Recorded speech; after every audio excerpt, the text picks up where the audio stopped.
Setelah kita bicara tentang dua martabat itu, maka ibadah yang dilakukan oleh hamba sebenarnya berkisar atau bisa dirumuskan dalam 15 kaedah. 15 kaedah ini, kenapa 15? Karena yang beribadah pada tubuh manusia ini ada 3 anggota, 3 bahagian. Nah, mana itu yang 3 itu? Yang pertama adalah qalbu insan. Qalbu insan, ibadah qalbiyah. Yang kedua adalah al-lisan, lidah, itu zikir, tilawatul Quran dan lain-lain. Kemudian yang ketiga al-jawarih, anggota tubuh. Jadi kalau dibagi ada 3 pengelompokan: ibadah qalbiyah, ibadah qauliyah, dan ibadah fi'liyah. Di dalam salat terhimpun ketiga-tiga.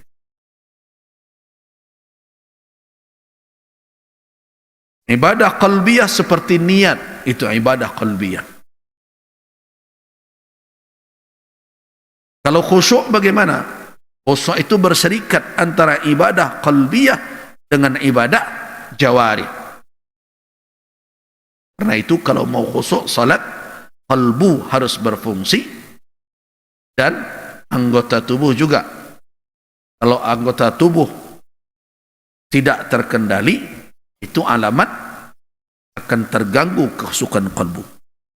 Kemudian ada ibadah qauliyah, perkataan, seperti tilawah, baca Al-Quran, yang rukun membaca Al-Fatihah misalnya, ibadah qauliyah. Jadi 3 itu pembahagian ibadah tersebut. Ada ibadah qalbiyah, ada ibadah qauliyah, yaitu lisan kita yang beribadah. Yang ketiga adalah ibadah fi'liyah, anggota tubuh. Nah, hukum yang melekat pada ibadah itu sudah kita katakan ada 5. Dari 3 tadi, ada yang wajib kategorinya, ada yang mustahabun atau sunnah, ada yang haram. Haram itu meninggalkan yang haram itu ibadah. Kemudian apa lagi? Ada yang makruh. Meninggalkan yang makruh itu juga ibadah. Dan ada yang mubah. 5 hukum tadi ada melekat pada 3 kategori ibadah. Jadi ada yang wajib pada qalbu, ada yang haram pada qalbu, ada yang sunnah pada qalbu, ada yang amalan yang makruh dilakukan oleh qalbu, dan ada amalan yang mubah dilakukan oleh qalbu. Begitu juga apa? Lisan. Ada yang wajib pada qaul, perkataan manusia, ada yang wajib, ada yang sunnah, ada yang makruh, ada yang haram, ada yang mubah. Itu juga pada anggota tubuh perbuatan juga terbagi. 5 hukum tadi juga melekat. Ada perbuatan yang haram, ada perbuatan yang wajib, ada perbuatan yang sunnah, ada perbuatan yang makruh, ada perbuatan yang mubah. Itulah 15 tadi. Nah, itu yang perlu kita perhatikan dan kita ingat. Di dalam kehidupan kita, 3 kelompok tadi, amalan tadi, harus kita ketahui secara hukumnya ini kategori apa. Saya berucap ini, berarti qaul, lisan kita yang harus kita kawal. Nah, lisan ini sedang melakukan apa? Apakah yang dilakukannya dalam kategori wajibkah, dalam kategori sunnahkah, dalam kategori makruhkah, dalam kategori haramkah, atau dalam kategori mubah? Mata, anggota tubuh, ketika dia melihat, apakah yang dilihatnya itu yang haramkah, yang sunnahkah, yang mubahkah, yang makruhkah, atau yang wajib? Jadi setiap anggota yang beribadah tadi, kategori yang 3 itu melekat 5 kategori hukum tadi. Itu yang dikatakan bahwa keseluruhan ibadah manusia itu kalau dihimpun, dia berkisar pada 15 poros tadi itu. Nah, mari kita lihat bagaimana penjelasannya. Misalnya, Fawajibul qalb. Qalbu ada ibadah yang wajib harus dia lakukan. Apa itu? Seperti ikhlas. Ikhlas itu tidak sunnah untuk qalbu, tapi wajib. Jika seseorang hendak beribadah, hatinya memasang niat.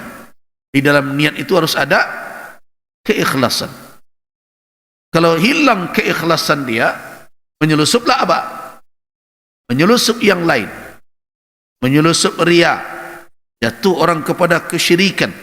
Mempersekutukan Allah pada maksud. Orang beribadah tapi bermaksud untuk mengharapkan pujian orang lain. Sanjungan orang lain. Kalau itu yang dilakukannya, berarti apa? Orang itu telah tersesat di dalam ibadah qalbu. Apa yang dia peroleh dari amal dia?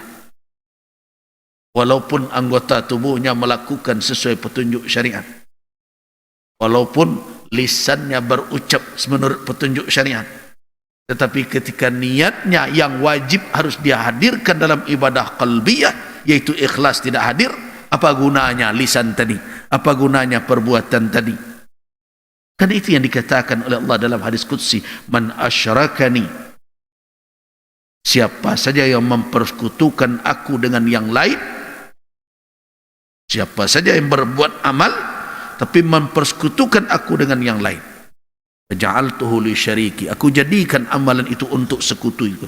Ana aghna syuraka, kata Allah, saya adalah yang tidak membutuhkan persekutuan. Jadi kalau ada orang beramal, kalau kita lihat kaifiat amal dia, bacaannya bersih, tilawahnya bagus, kaifiatnya sesuai syariat. Bahkan kalau mencelik gayanya, tak tangguang khusyuknya, bentuk ada di buminya. Tetapi di dalam hatinya ada ibadah yang wajib untuk kalbu dia. Apa itu? Meniatkan ibadah itu ikhlas lillah. Ketika itu tidak hadir, apakah ada arti itu semua? Di sisi Allah tidak ada nilai. Allah tidak mau dipersekutukan pada niat dengan yang lain. Makanya dikatakan ana aghna syuraka, akulah yang tidak membutuhkan sama sekali sekutu. Idza asyrakani abdi bighairi, apabila hambaku mempersekutukanku dengan yang lain, faja'altuhu li syariki, apa yang dia lakukan, apa yang dia ucapkan itu aku jadikan, ambil sajalah sekutu itu. Fa ana bari' min, saya berlepas diri, kata Allah. Nah, berarti ikhlas tadi itu adalah amalan yang wajib atau sunnat untuk qalbu? Wajib. Seperti riya. Riya itu kan ada dalam qalbu. Riya itu adalah amalan qalbu yang wajib, yang sunnat, atau yang haram. Haram. Dan harus berhati-hati dengan itu. Kenapa? Karena itulah penyakit yang terus dihembuskan. Jadi kalau kita berbicara tentang waswasil khannas, kita berbicara tentang bisikan-bisikan syaitan yang mengotori, apa yang dikotorinya terlebih dahulu? Qalbu. Dengan apa dikotorinya? Dengan riya tadi. Kita tidak punya hak untuk menilai orang itu, kecuali kalau ada alamah zahirah, alamat yang lahir. Karena itu ada dalam qalbu insan. Banyak pula orang yang tekan hati orang ini. Riya, tak ada hak awak sampai ke situ tu. Karena tidak semua amal yang diperlihatkan itu riya. Kita kan tahu bahwa ibadah qalbiyah itu rahasia antara hamba itu dengan Allah Azza wa Jalla. Ada betul orang yang menampakkan amalnya, belum tentu dia riya, karena memperlihatkan amal tidak semuanya riya. Tetapi yang perlu kita waspadai apa? Bahwa apabila riya ada di dalam qalbu, itu adalah perbuatan yang diharamkan. Jadi kalau hadir seperti itu di dalam kalbu insan, berarti kalbu sedang melakukan perbuatan yang haram. Di saat itu dia telah melupakan dirinya sebagai hamba Allah. Begitu juga kibr, kesombongan. Nah, jadi karena itu perlu kita fahami di dalam beribadah, kalbu itu tidaklah kosong dari amal. Makanya ada a'mal al-qulub, ada af'al al-qulub, ada perbuatan-perbuatan kalbu. Begitu juga misalnya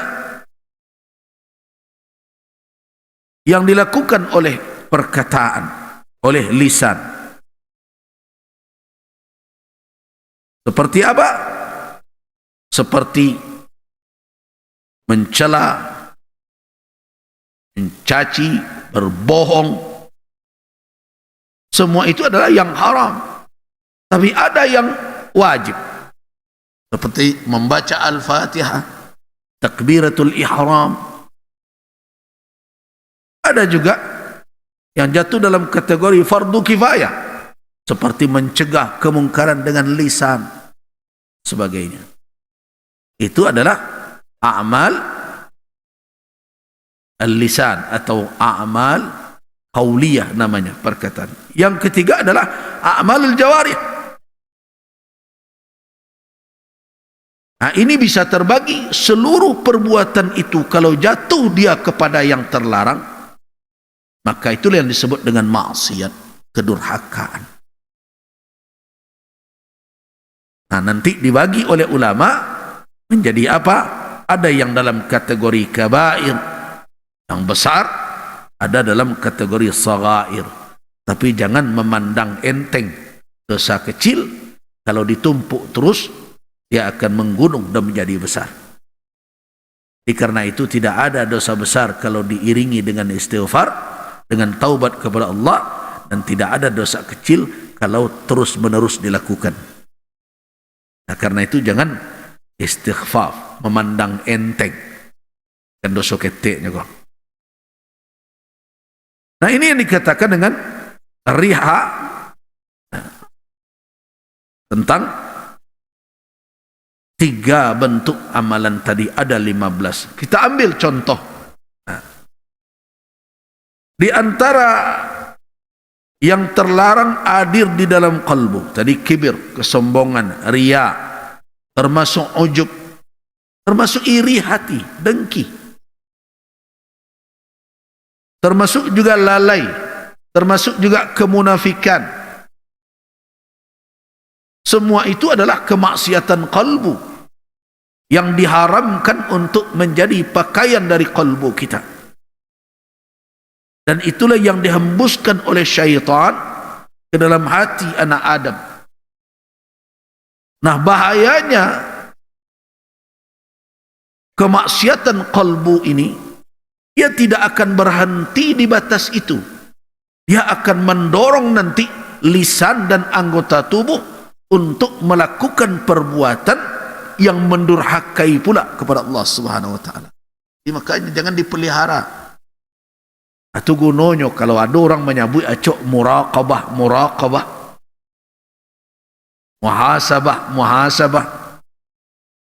Muhasabah itu tak menanti tengah malam mematikan lampu dah. Itu muhasabah seremonial namanya tu. Nak kaujian bisu itu dibuat patangisi di dalam surau ini. Itu muhasabah seremonial yang begitu. Muhasabah itu adalah setiap perbuatan yang dilakukan, setiap getaran yang hadir di dalam kalbu, cepat dan segera untuk diperiksa oleh seorang hamba, apakah itu adalah yang hadir itu adalah ketaatan kepada Rabbul Alamin atau kemaksiatan kepadanya. Itu yang dimuraqabah terus. Oh, masuk dengki kau. Itulah capek. Itu orang yang muraqabah namanya. Orang yang tak melakukan muraqabah diseret oleh kedengkian itu. Lah 3 bulan dan kiko nyo pelihara juga lain. Nah, itu orang tidak muraqabah. Ria menyusup ke dalam hati. Manusia tidak bisa maksum dari semua itu. Rasulullah yang maksum. Rasul tidak mempan bisikan-bisikan itu kepada beliau. Tetapi kita manusia biasa tidak maksum. Karena itu apa yang dihembuskan oleh syaitan bisa berbekas pada hati kita. Tapi itu bisa dibendung dengan apa?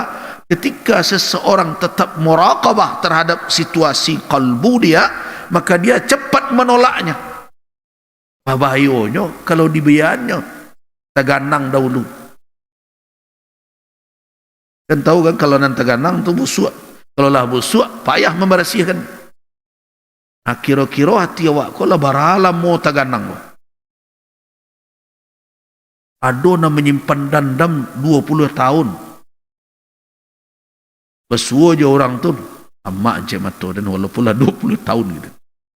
Kau selama tu mana? Nah, seorang yang melakukan muraqabah ketika hadir hal seperti itu dia cepat ditolaknya.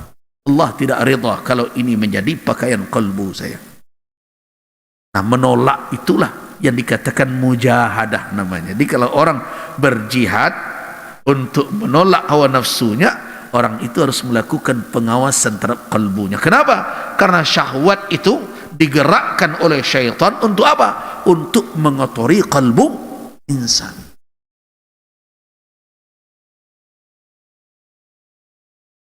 Orang sukses, sakit setiawa. Sadari itu capek. Seperti ada sesuatu yang hinggap ke dalam kalbu. Nah, itu dikatakan a'malul qulub. Jadi kalau kita membaca kitab-kitab tentang a'malul qulub atau al-a'mal al-qalbiyah, mesti yang akan dibahas oleh ulama dalam itu apa? At-taqwa, al-ikhlas, al-iffah. Itu adalah perbuatan-perbuatan yang baik. Nah, yang membawa maslahah, yang membuat kesalehan kalbu. Tetapi di dalam kalbu itu juga hinggap al-mufsidat yang merusaknya. Jadi sebagaimana kita mengawasi jangan sampai kulit kita lecet, jangan sampai badan kita luka, jangan sampai kondisi fisik kita tidak sehat. Seperti itulah hendaknya kita juga menjaga kalbu kita. Jangan hinggap kepadanya virus dan penyakit. Sehingga kalau dibiarkan berlama-lama, maka dia akan menjadi rusak karena itu. Penyakit kalbu yang seperti itu adalah merupakan kemaksiatan. Nah, karena itu perlu diketahui apa amalan-amalan yang wajib untuk kalbu. Misalnya tadi al-ikhlas itu adalah amalan yang wajib untuk kalbu. Apa itu yang sunnah? Seperti merenungkan keilmuan, memahami keilmuan yang bersifat sunnah, membaca Al-Quranul Karim,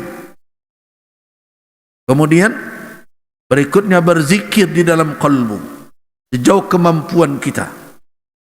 Itu adalah amalan-amalan mustahabbun.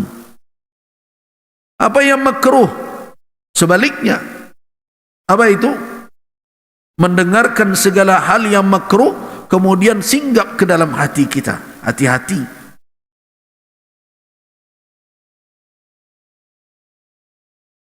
Termasuk juga membiarkan perkara-perkara yang makruh itu singgah di dalam hati kita dan kita anggap biasa saja. Apalagi kalau perkara yang haram. Makanya berhati-hati hadir dalam pertemuan, dalam berbagai macam. Di situ ada kedurhakaan kepada Allah Subhanahu wa ta'ala. Lama-lama itu didangan pada hati dia. Makanya kalau ada buat acara joget-joget tu tidak usah hadir. Kamu nak joget, gue mencari saya. Lama-lama joget gue tu. Menghindar sajalah. Tapi kalau ada majlis ilmu, farta'u, singgahlah di sana. Itu asupan gizi untuk kalbu kita. Nah, itu adalah amalan-amalan kalbu. Nah, begitu juga kalau kita berbicara tentang amalan yang bersifat lahir. Bersifat lahir. Seperti apa? Amalan lisan. Yang kedua nanti anggota tubuh yang lain. Seperti an-nutqu bisyahadatain. Mengucapkan dua kalimat syahadat pada awal seseorang ketika hendak masuk Islam, itu bukan sunnah tapi wajib. Dan apa yang harus dia baca di dalam ibadahnya seperti Al-Fatihah itu kewajiban. Itu ibadah dalam kategori wajib. Apa yang mustahab? Baca Al-Quran, berzikir dalam berketerusan, itu mustahabun, disenangi, dianjurkan. Mudzakarah seperti ini, mendengarkan keilmuan, mudzakarah keilmuan, itu adalah mustahabun. Dan apa yang diharamkan? Yang diharam mengucapkan segala hal yang dibenci oleh Allah Subhanahu wa taala, memfitnah orang, mendiamkan saja atau menyokong kebatilan. Jangan dikatakan ambo kan cuma satu komentar saja, hati-hati. Menyokong kebatilan itu adalah amalan lisan yang haram hukumnya. Jadi kalau tidak ketetagakan orang berbuat maksiat, yang satu menyokongnya, itu minimal tu. Ada orang yang membuat ungkapan, kalau kamu tidak akan ikut membela yang hak, janganlah kamu menyalak untuk membela yang batil. Hendak menegakkan mana ada amuh. Tapi ketika orang ingatkan suatu kebatilan, wak satu lo menggonggong. Nah, yang seperti ini adalah perbuatan lisan yang haram hukumnya. Bagaimana misalnya yang makruh? Makruh misalnya banyak kecek tapi tak jaleh kama apainya. Dari itu suuk kida. Tapi manfaatnya tidak ada. Indah untuk dunia, indah untuk akhirat. Ngecek setara. Bisa diantian. Tak jelas ke mana arahnya. Itu kasratul kalam. Termasuk qila wa qal. Itu dimakruhkan. Nabi tidak suka dengan qila wa qal. Nah, kemudian apa anggota tubuh yang lain seperti telinga? Ketika Al-Quran dibaca, wajib didengarkan. Itu amalan wajib bagi telinga. Begitu juga mendengarkan nasihat. Kalau kita tersesat atau keliru dalam menempuh jalan, kemudian diperingatkan oleh orang, jadilah orang alladzina yastami'una al-qawla fayattabi'una ahsanah. Dengar. Kemudian berikutnya ada pula yang makruh, yang mendengarkan hal-hal yang makruh oleh telinga kita. Begitu juga ketika melihat ke mushaf, melihat ke kitab-kitab yang di situ ada ilmu. Nah, bagaimana kalau yang dilihat itu semuanya hanya hiburan saja? Seperti banyak anak muda hari habis paket, habis data, semuanya hanya untuk melihat orang joget-joget di TikTok. Itu adalah amalan anggota tubuh yang bisa jatuh kepada perbuatan yang haram. Jadi seluruh anggota tubuh kita, mulai dari telinga, mata, kemudian tangan, kaki, semuanya itu harus berada di dalam reha, di dalam 15 poros tadi. Jadi kalbu punya 5 amal kategori hukumnya. Ada yang wajib pada kalbu, ada yang sunnah juga, ada yang makruh, ada yang mubah, ada yang haram. Itu juga lisan, qauliyah, jaga. Ada 5 pula hukumnya. Ketika lisan ini bergerak, yang diucapkan ada yang wajib, ada pula yang sunnah, ada pula yang mubah, ada yang makruh, ada yang haram. Perbuatan kita juga dalam 5 kategori itu pula. Matakah, telingakah, tangankah, masuk dalam kategori apa?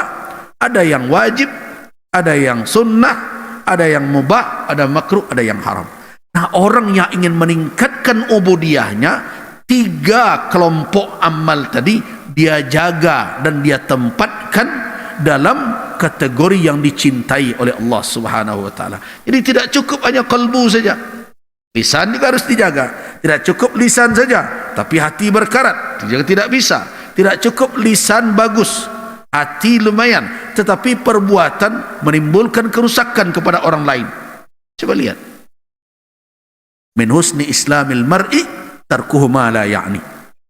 Tanda keislaman orang itu baik, dia bisa meninggalkan yang tidak perlu bagi dia. Itu sikap.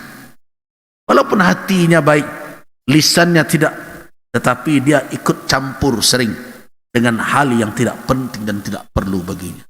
Nah, ini adalah bahagian yang harus istiqamah di atas itu supaya kita bisa meningkat di dalam tingkatan iyyaka na'budu